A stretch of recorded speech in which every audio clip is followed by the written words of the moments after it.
Olá, meus irmãos e minhas irmãs, que a paz de Jesus esteja aqui conosco e mais uma palestra online, devido às circunstâncias que estamos vivendo. Estamos aqui então com mais essa atividade, pois em paralelo nós também estamos tendo estudos, de sistematizado, do GEPAR, da própria evangelização vespertina, tudo acontecendo de forma online. Então, aquelas pessoas que se interessarem, quiserem participar dos estudos, ou os seus filhos que também quiserem participar, é só estar entrando em contato com os responsáveis, os coordenadores, tá?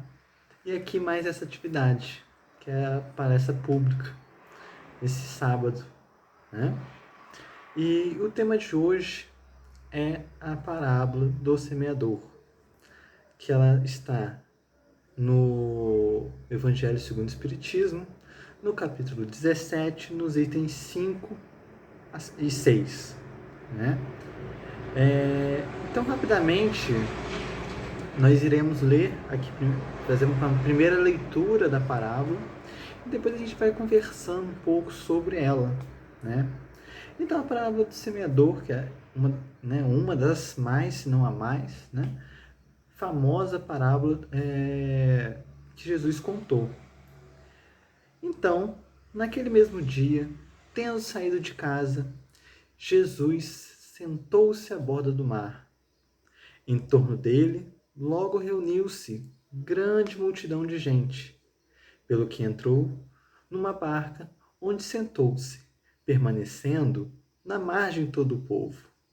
Disse então muitas coisas por parábolas, falando-lhes assim: aquele que semeia saiu a semear, e semeando uma parte da semente, caiu ao longo do caminho, e os pássaros do céu vieram e a comeram. Outra parte caiu em lugares pedregosos, onde não havia muita terra.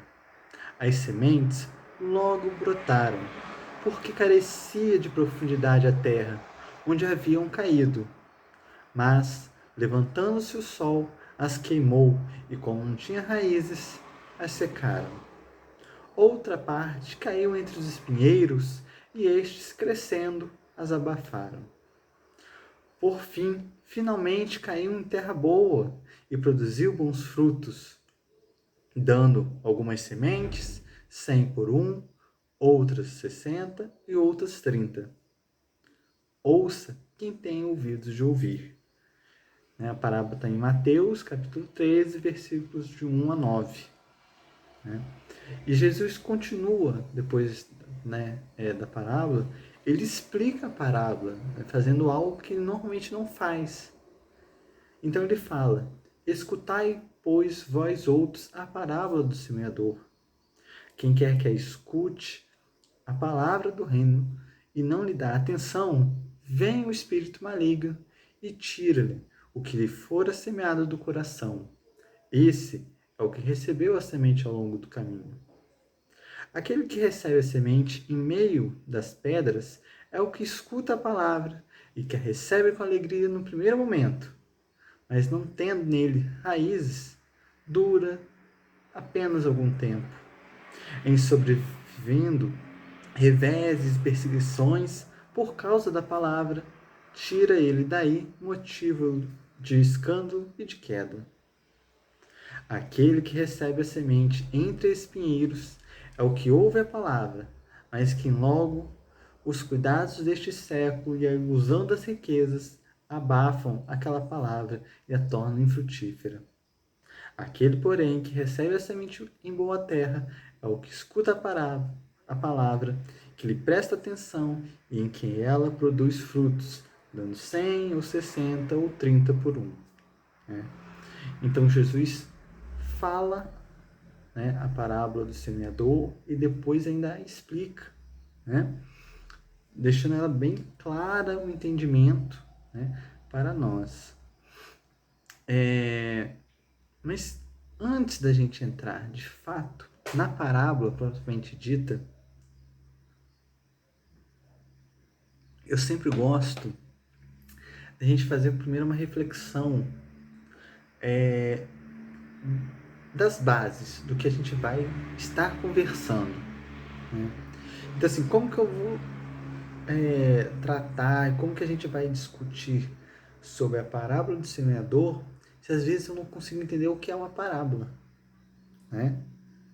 Por mais que Jesus tenha explicado ali, naquele momento, e até de certa forma deixa claro o entendimento, para eu conseguir, de fato, se compreender na sua maior amplitude todo o conhecimento que Jesus quer, de fato, passar naquele momento, eu preciso entender e esmiuçar tudo que a gente vai estar aqui estudando, o que eu vou estar falando, conversando, refletindo.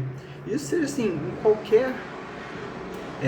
qualquer parte da nossa vida, né? Então, parábola do semeador. Antes de eu tratar da parábola propriamente dita, eu tenho que tratar sobre parábolas. Eu tenho que saber o que é uma parábola, né? E aí é muito interessante, né, que quando a gente fala de parábola, a gente tem que, primeiro assim, pensar assim, quem fala a parábola é Jesus.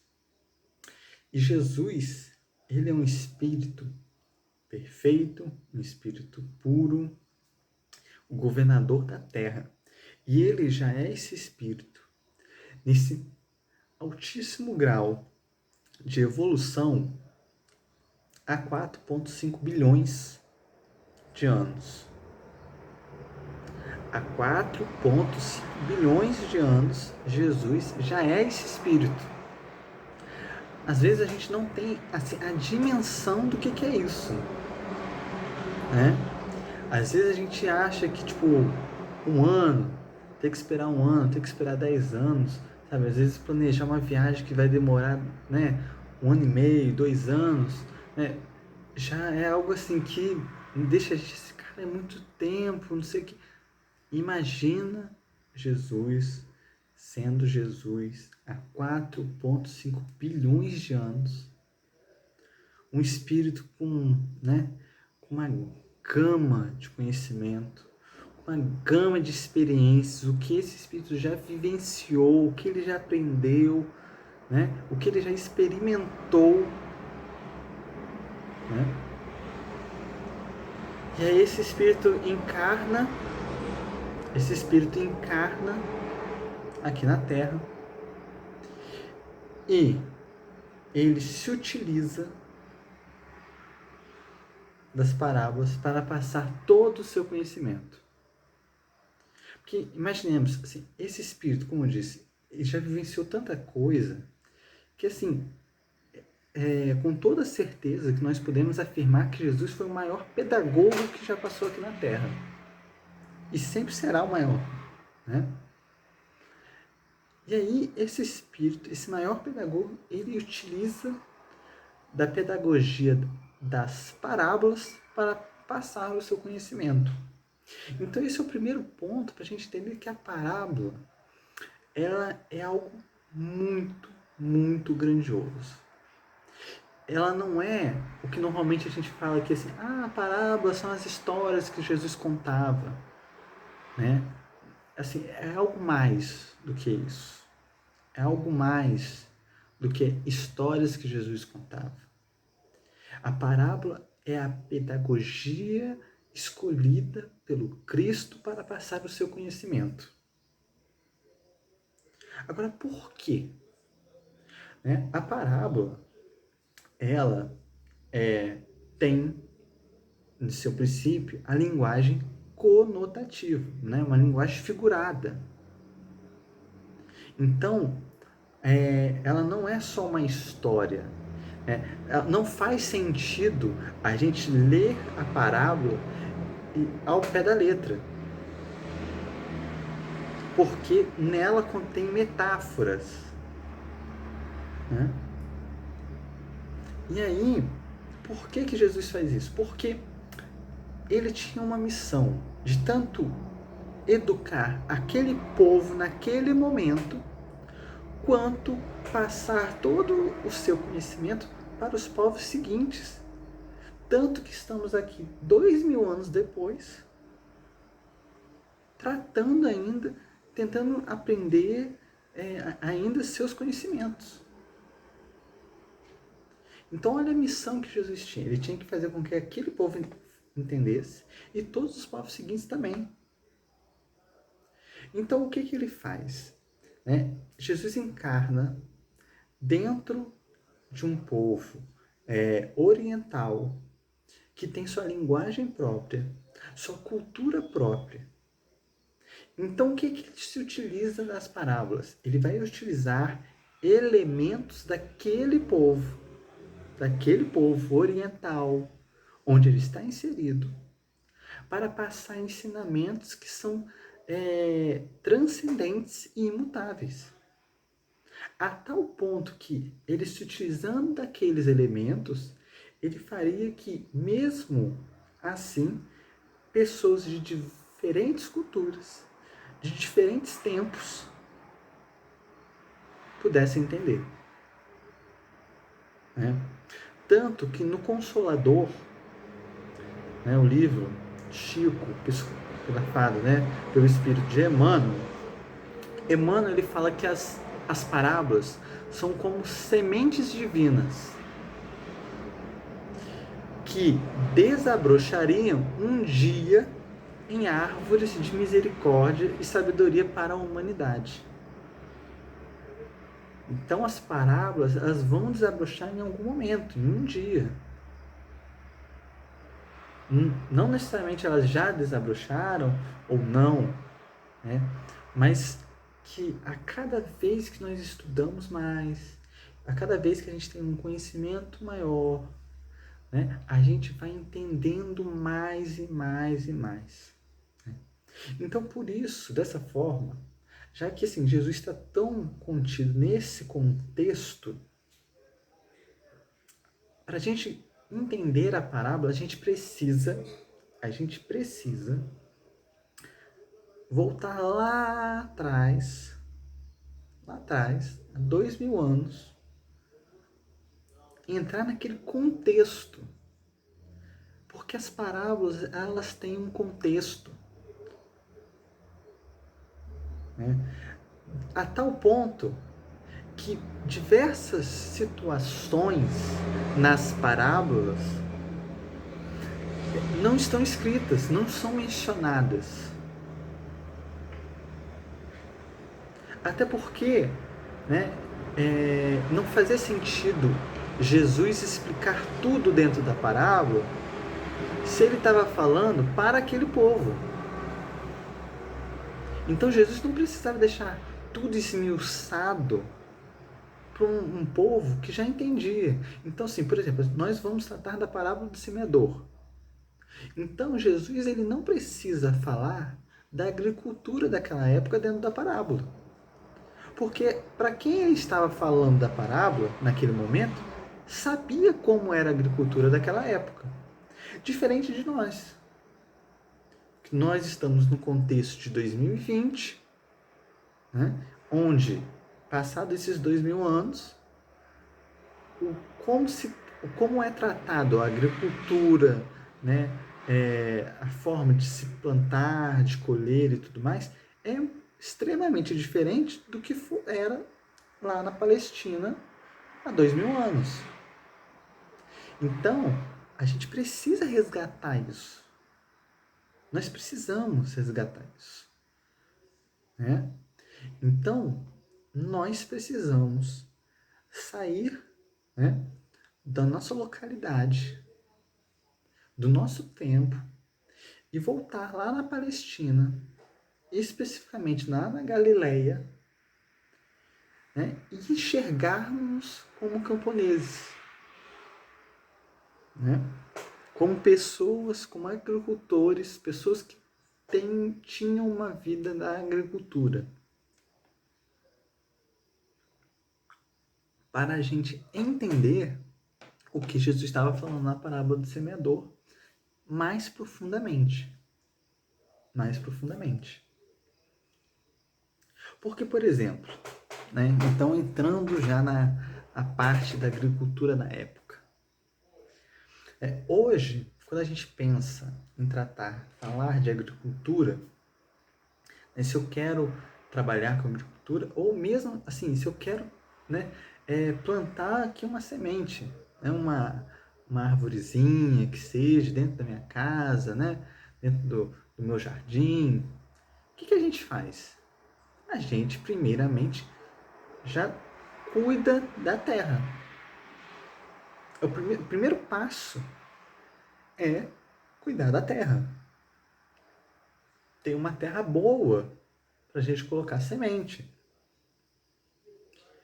O que era diferente naquela época. Naquela época, não se preparava a terra para receber, né, a colheita. O que acontecia? Depois de uma colheita, né, depois que, assim, vamos pensar assim, né, em grandes campos, com imensas colheitas, né, imensos frutos, árvores. O que acontecia? Na hora da colheita, né, os camponeses pisoteavam a terra, né, pegavam, né, toda a colheita que precisavam, passava ali em cima da terra animais, e depois de tirar toda a colheita e sobrando só a terra, cresciam muitas vezes espinhos, ervas daninhas, pedregulhos apareciam porque os animais carregavam de lá para cá, de cá para lá, né? E aí, em vez de, quando for novamente o tempo da colheita, na verdade o tempo de plantar, em vez dos camponeses cuidarem da terra, tirarem as ervas daninhas, os espinheiros que ali cresceram, tirar as pedras, né, fazer o adubo. Não. Eles lançavam a semente por toda a terra e só depois que o agricultor vinha com o arado e tentava ajeitar de alguma forma e tudo mais, né? Então, assim, com esse entendimento, a gente já olha para a parábola com um novo olhar, né? Por que com um novo olhar? Porque quando Jesus fala assim, algumas sementes caíram pelo caminho, outras caíram pelas pedras, outras caíram pelos espinhos e outras caíram em terra boa. Se você parar para pensar, sem essa informação, sem essa noção daquela época, era uma coisa meio estranha. Né? Era um pouco estranho. Por quê? Porque, assim, não sei, esse semeador, assim, ele jogou, tipo, deixou cair pelo caminho, aí ele escolheu jogar pelas pedras, ele escolheu, né, deixar cair nos espinhos, sabe? E parece, mais do que isso, parece que são lugares distintos, né? Parece que existe o caminho, e aí depois existe as pedras, depois existe os espinhos, depois existe a terra boa, né? Como se ele estivesse fazendo uma viagem, de repente. Mas não era isso exatamente, né? De novo, Jesus, ele tinha a missão de fazer com que aquele povo também entendesse os seus ensinamentos. Não só a gente 2000 anos depois. Então, ele se utiliza da agricultura daquela época. Então, o que era, por exemplo, o caminho? Esse caminho caiu pelo caminho. Era que quando, depois da colheita, como eu falei, né, os camponeses pisoteavam. E esse pisotear na terra, cria-se o quê? Um caminho. Porque eles não pisoteavam a terra em qualquer lugar na terra. Né? Quando os camponeses eles vão tirar, né, pegar a colheita, existe um caminho para eles irem. Né? Assim, o que era a pedra, o pedregulho? São esses pedregulhos que os animais, durante uma entre uma colheita e uma plantação, passavam e levavam de um lugar para outro. O que eram esses espinhos? Na verdade, espinhos como, na verdade, assim, ervas daninhas, né, que crescem. Se você não cuidar, começa a criar-se, né, esses tipos de, essas ervas que vão danificando, né, a sua plantação. E no meio disso tudo, tem algumas terras ali que são terras boas, que acabaram não sofrendo, né, com essas ervas daninhas, acabaram não tendo esses pedregulhos, né, dos animais, não são passagem dos camponeses, então ela ficou ali boa ainda para receber. Então, na verdade, todo esse trajeto do semeador, na verdade, está tudo englobado no mesmo espaço. No mesmo espaço nós temos a passagem, que é o caminho ali dos camponeses. Nós temos aonde fica ali, caiu-se, né, algumas pedras, os pedregulhos. Ali no mesmo espaço nós temos ali os espinheiros, as ervas daninhas. E no mesmo espaço nós temos a terra boa.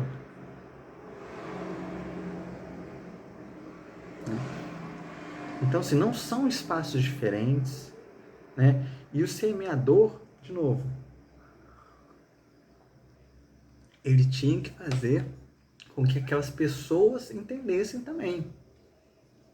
E como eu falei, era a prática dos camponeses, dos agricultores, lançarem as sementes, lançarem as suas plantações sem cuidar da terra, sem tirar as pedras, sem tirar os espinhos, sem cuidar nada. Só depois que lançaram as sementes que eles vinham com certo assim, cuidado, né, com arado ali, mas só depois. Só depois. Né? Então, para aqueles que tinham alguma dúvida, assim, nossa, mas por que o semeador saiu jogando, deixando assim a semente cair? Era por isso. Então, assim, acontecia aquilo de fato. Acontecia que algumas sementes caíam de fato no caminho dos camponeses. Acontecia que de fato as sementes caíam entre pedras, que caíam entre espinhos e que caíam em terra boa. Então, assim, isso não era uma aí, assim, por isso que assim, a gente fala que a parábola ela tem assim, um teor grandioso. E não são só histórias de Jesus. Aquilo ali era, de fato, algo real. Era uma vivência da época. Então, acontecia aquilo de verdade. Era daquele jeito. Era daquele jeito. Né? O que é muito interessante. O que é muito interessante. Porque Jesus, então, ele se utiliza de um fato real daquele momento para explicar algo espiritual. Algo espiritual. Né? E aí, então, a gente pode... e aí, assim, a gente pode perceber, e aí o que também eles, naquela época, percebem da parábola, que é o quê? Que as sementes, elas não crescem quando caem no caminho dos camponeses. Que as sementes, elas não cresciam quando caíam no meio dos pedregulhos. Que elas não cresciam quando caíam ali entre os espinheiros. Que só cresciam quando tinha ali uma terra preparada, uma terra boa. Né? E aí isso faz despertar naquele povo, e é o que também faz despertar em nós, né? Qual é a diferença? Qual é a diferença da terra boa, né, para cada um, né? E é por isso que Jesus vai falando na parábola também o porquê de cada um não crescer. Porque no meio do caminho, como é um caminho, é fácil dos pássaros virem, né? Porque a semente ela não entra na terra.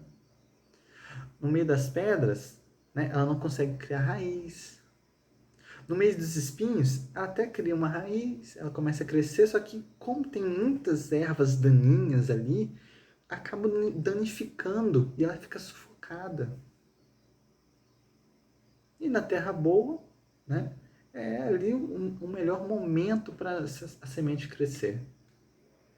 Né? Então, isso é muito interessante, porque Jesus ele se utiliza, então, desse fato real para explicar algo espiritual.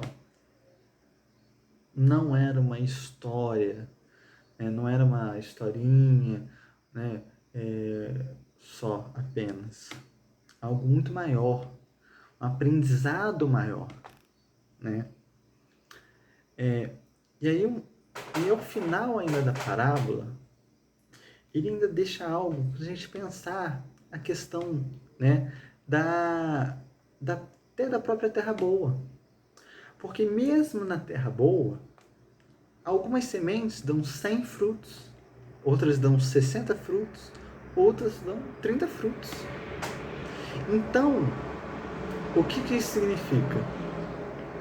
Significa que mesmo na terra boa, algumas sementes vão ter frutos diferentes, né? E outra coisa muito interessante da gente lembrar, e que a gente acaba esquecendo, é que entre a semente e esse fruto da terra boa, existe a árvore, né? Existe a árvore. Porque a semente, ela não dá o fruto direto. Né? Então, assim, o que seria a semente, o que seria a árvore, o que seria o fruto e o que seria a terra? Porque, então, assim, Jesus ele se utilizou da agricultura da época para explicar algo espiritual. Mas o que é, então, cada coisa? O que ele estava querendo nos ensinar nesse momento? Então, assim, nós temos diretamente, nós temos a semente, nós temos o fruto, nós temos a terra.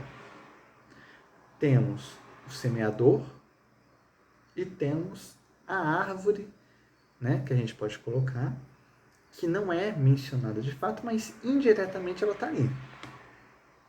O que são esses elementos dentro da parábola?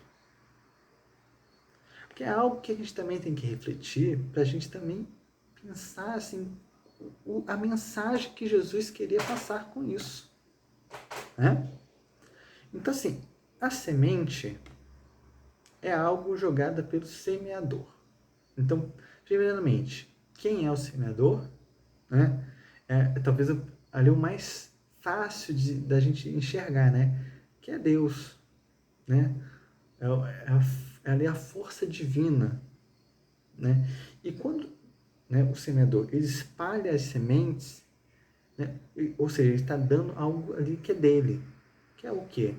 As leis divinas, né, o reino dele, as palavras divinas, né? Ele está distribuindo isso. Então a semente são as leis, são as palavras divina de Deus. Né? O que seria a árvore? É tudo que dá a sustentação depois da semente. O que vem ser essa sustentação, né? Olhando para a nossa história. São, né, as três revelações, né? Moisés, Cristo, Espiritismo, os profetas, todos os missionários, todas as pessoas que, né, vêm dar sustentação a essas palavras divinas. Né? E o que seria o fruto? Né? O algo final ali. É justamente a ação no bem. Né? É a ação no bem, é a caridade. Né? E a terra? O que é a terra? A terra somos nós. É quem recebe tudo isso. é quem recebeu a semente, ou seja, quem recebe as palavras divinas do próprio Criador, é quem vê e enxerga a árvore crescendo e vê o fruto, a árvore dando os frutos. Nós somos as terras. Que é inclusive o que o Cristo explica depois. Quais são cada terra, né? E aí, assim, é algo para a gente refletir que, assim, então, no fundo, o foco da parábola e o objetivo do Cristo com a parábola não é a semente, não é o semeador, mas sim a terra. O foco da parábola do semeador, ou a parábola da semente, como alguns chamam também, é a terra. Então, para a gente perceber que até o próprio nome, ele não diz muito o que de fato a parábola quer transmitir, né? O real significado da parábola, né? E o que é muito interessante, que da mesma forma que os agricultores, eles só apenas jogavam as sementes, não escolhendo a terra boa, o semeador na parábola também. Ele espalha a semente para todos os cantos. Para todos os cantos. O que ele quer, né? O Jesus quer dizer com isso, né? Ele quer nos mostrar que para sermos terra boa só depende de nós. Porque o Criador, né, o nosso Pai, né, Deus, Ele nos dá a palavra, Ele nos dá a lei divina, o amor dele para qualquer um, independente do grau, né, da posição que ocupa, né, independente da pele, independente da raça, independente do sexo, independente da posição qualquer que nós ocupamos, todos têm a oportunidade de ser a terra boa. E aí, para ilustrar isso, eu vou recorrer ao livro Boa Nova, Chico, no capítulo 3, Primeiras Pregações, tem uma passagem muito interessante que exemplifica isso, que Jesus, uma passagem do Cristo, que aí eu vou ler para nós. Sentado como um peregrino nas adjacências do templo, Jesus foi notado por um grupo de sacerdotes e pensadores ociosos, que se sentiram atraídos pelos seus traços de formosa originalidade e pelo seu olhar lúcido e profundo. Alguns deles se afastaram sem maior interesse, mas Hanã, que seria mais tarde o juiz inclemente de sua causa, aproximou-se do desconhecido e dirigiu-se-lhe com orgulho. Galileu, que fazes na cidade? Passo por Jerusalém, buscando a fundação do reino de Deus, exclamou Cristo com modesta nobreza. Reino de Deus? Tornou o sacerdote com acentuada ironia. E que pensas tu venha a ser isso? Esse reino é a obra divina no coração dos homens, esclareceu Jesus com grande serenidade. Obra divina em tuas mãos? Revidou Hanã, com uma gargalhada de desprezo. E continuando as suas observações irônicas, perguntou: com que contas para levar avante essa difícil empresa? Quais são os teus seguidores e companheiros? Acaso terás conquistado o apoio de algum príncipe desconhecido e ilustre para auxiliar-te na execução dos teus planos? Meus companheiros hão de chegar de todos os lugares, respondeu o mestre com humildade. Sim, observou Hanã. Os ignorantes e os tolos estão em toda parte da terra. Certamente que esse representará o material de tua edificação. Entretanto, propões-te realizar uma obra divina e já viste alguma estátua perfeita modelada em fragmentos de lama? Sacerdote, replicou Jesus, com energia serena, nenhum mármore existe mais puro e mais formoso do que o sentimento, e nenhum cinzel é superior ao da boa vontade. Impressionado com a resposta firme e inteligente, o famoso juiz ainda interrogou: conheces Roma ou Atenas? Conheço o amor e a verdade, disse Jesus. Tens ciências dos códigos da corte provincial e das leis do templo? Inquiriu Hanã inquieto. Sei qual é a vontade de meu Pai, que estás nos céus, respondeu o mestre brandamente. O sacerdote o contemplou irritado e, dirigindo-lhe um sorriso de profundo desprezo, demandou a torre Antônia em atitude de orgulhosa superioridade. Então, para exemplificar essa questão, né, onde qualquer um pode receber a semente, né? E que só depende de nós sermos a terra boa. Pois, como Jesus mostra nesse diálogo, os companheiros do Mestre estão por toda a parte. E como o sacerdote ele acaba achando, né, que como ele fala, os ignorantes e os tolos estão em toda a parte da terra, né? Então, não depende da posição, não depende se você é religioso ou não, depende só de você, das suas atitudes, da sua boa vontade, como fala Jesus nesse diálogo. Que é só isso que ele conhece, o amor e a verdade. Tendo a boa vontade é maior do que qualquer estátua, né, feita de grandes materiais, né, de formas luxuosas e tudo mais. Né? E aí, para mostrar exatamente essa questão, nós vamos também recorrer a um autor austríaco judeu chamado Abraham Joshua Heschel, que escreveu no século XX uma obra chamada Os Profetas. Né? Como o próprio nome já diz, ele vai falar sobre profetas, né, de todos os tempos, né, de todas as eras ali da humanidade.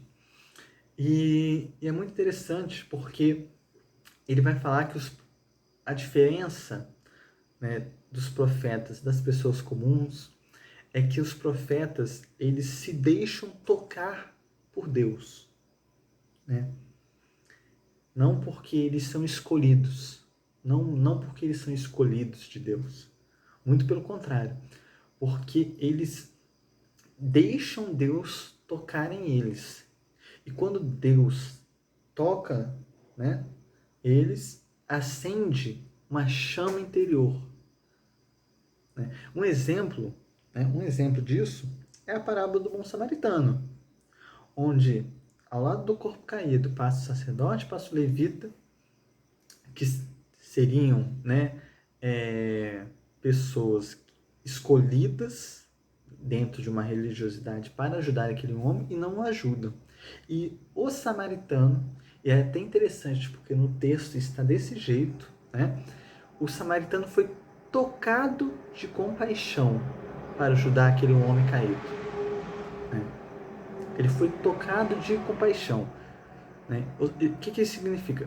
Quando ele foi tocado, então significa que algo veio nele. Não foi assim, não é que ele partiu dele. Então, assim, como se Deus estivesse agindo nele.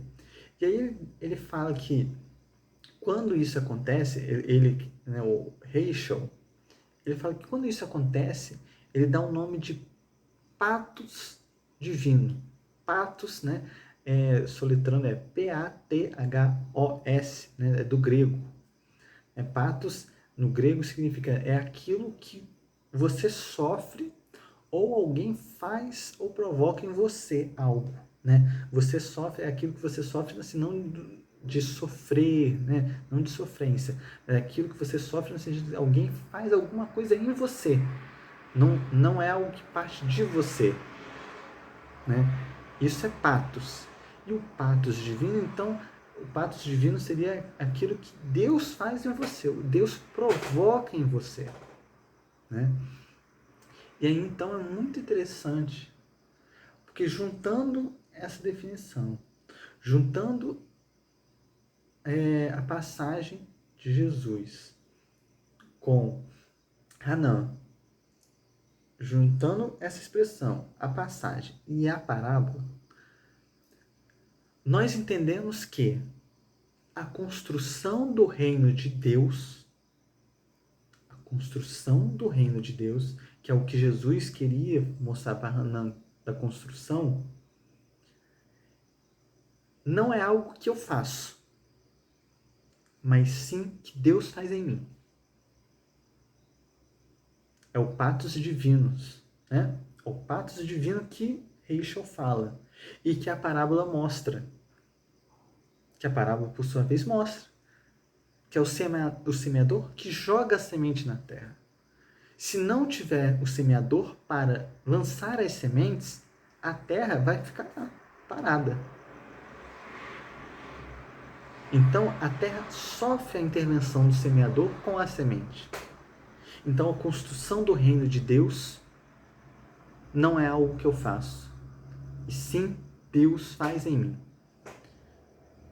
Por isso que tem aquela frase de Madre Teresa, do instrumento, né? Que nada, não sou nada, diz ela, né? Não sou nada, sou apenas um instrumento, um pequeno lápis nas mãos do Senhor, com o qual Ele escreve aquilo que deseja, e por mais imperfeitos que sejamos, Ele escreve magnificamente, né? Então esse é o patos divino, né? Então, quando Jesus vai explicar a parábola do semeador, falar daquele primeiro, né, onde os pássaros vêm e comem, né, e que ele fala que é aquele que escuta a palavra e não dá atenção, é aquele que trata o reino de Deus, a construção do reino de Deus com indiferença. É aquele que não se deixa ser tocado por Deus. Então, aquele primeiro, onde as sementes são comidas pelos passarinhos, é aquele que está longe desse patos divino. O segundo, da pedra, é aquele que ele fica entusiasmado com o reino de Deus. Mas, ao mesmo tempo, que ele fica da mesma proporção que ele se entusiasma, ele se desmotiva muito rápido. Então, ele não deixa Deus criar raízes em seu coração. O terceiro, né, ele já, que é aquele que cresce entre os espinhos, ele já tenta, sabe, já está tentando, né? Ele é trabalhador, ele faz alguma coisa, mas o chamado do mundo ainda para ele é uma ilusão, né? Então a matéria ainda é muito forte e pesa ainda mais do que a vontade dele de construir o reino de Deus, deixar Deus construir o reino de Deus nele. E por último, da boa terra, é aquele que presta atenção, né? É o homem de bem, é o bom espírita, né? E é o conectado com Deus. É aquele que se conseguiu conectar a Deus e ter, né, essa ligação direta. Esse patos divinos. É aquele que se deixou tocar por Deus, como um bom samaritano, como os profetas que o Heschel fala, né? E, por fim da parábola, né, Jesus ainda fala: ouça quem tem ouvidos de ouvir. Por que ele encerra a parábola, então, desse jeito? Ouça quem tem ouvidos de ouvir. Porque é exatamente para finalizar isso tudo que nós falamos. Que o chamado está na nossa frente. Isso só depende de nós. Só depende de nós sermos tocados. Deus quer construir o reino dele em nós. Ele quer. Quando nós também quisermos, nós seremos esse instrumento. Basta eu utilizar minha audição, né? O meu ouvido para ouvir. Né? Ou seja, porque Ele está aqui. Ele está aqui querendo falar conosco. Deus está ao nosso redor querendo falar conosco. Que tenhamos ouvidos, então, de ouvir. De ouvi-lo. Para sermos esse instrumento, como Madre Teresa. Para assim sermos a terra boa. Deixar a semente agir em nós, criando raízes, crescendo a árvore, gerando os frutos. Então, meus irmãos, dito isso, espero que todos estejam bem, com muita paz no coração, que recebemos essas mensagens com muito amor, muito carinho, e novamente, que possamos ser tocados, e deixar sermos tocados pelo amor de Deus. Que a construção do reino de Deus possa ser feita em nossos corações. Muito obrigado, um abraço a todos.